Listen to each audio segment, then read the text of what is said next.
Hey everyone, today we're diving into the life and career of a true country music legend, Bobby Bare. If you're a fan of classic country storytelling, you're in for a treat. Let's get into it. Bobby Bare was born Robert Joseph Bare on April 7, 1935 in Ironton, Ohio, into a working-class family and was turned on to music at an early age, inspired by the likes of Hank Williams and Jimmie Rodgers. You can just imagine young Bobby strumming his guitar in his small Ohio town, dreaming of the stage. Now here's where it gets interesting. Bobby's big break came in the late 1950s when he moved to California and began playing in local clubs. But his first hit, it wasn't even under his own name. In 1958 he recorded as Bill Parsons, and it went straight to number 2 on the Billboard Hot 100. What a wild way to start a career. By the early 1960s, Bobby was signed with RCA Victor, and that is when things started to happen. His voice, oh that voice, had that certain rawness to it, which made every word he sang sound like pure gold. An instant classic of his included, and 500 Miles Away from Home. Can you believe this? Detroit City won a Grammy in 1964 in the Best Country and Western Recording category. Not too shabby, huh?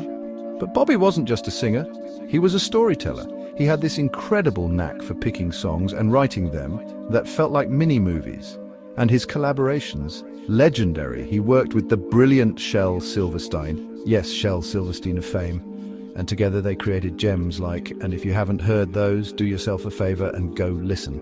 You're welcome. Fast forward a bit, Bobby continued releasing albums throughout the 70s and 80s, and his 1978 self-titled album remains one of his best-loved records. Thing is, Bobby never really stopped. Even as he retreated from the spotlight in the 80s, he kept recording, and in 2005 he staged a comeback produced by his son, Bobby Bare Jr. It was almost like a love letter to classic country, and the fans wolfed it up. As far as family goes, Bobby's personal life has been just as rich as his career.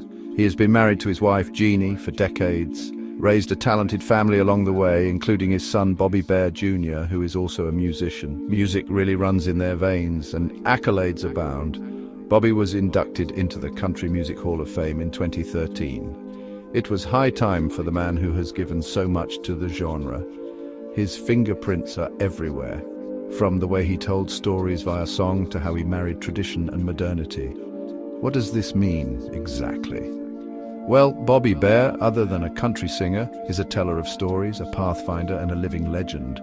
A lifelong fan or somebody who's been discovering his songs, the greatness he has brought to country music cannot be gainsaid. That's it for today's video. What do you think? What's the best Bobby Bare song? Feel free to mention it in comments and make sure to subscribe, like and hit that notification bell so that you don't miss any single deep dive in music history I'll be getting into. And now I see you at the next stop. Next.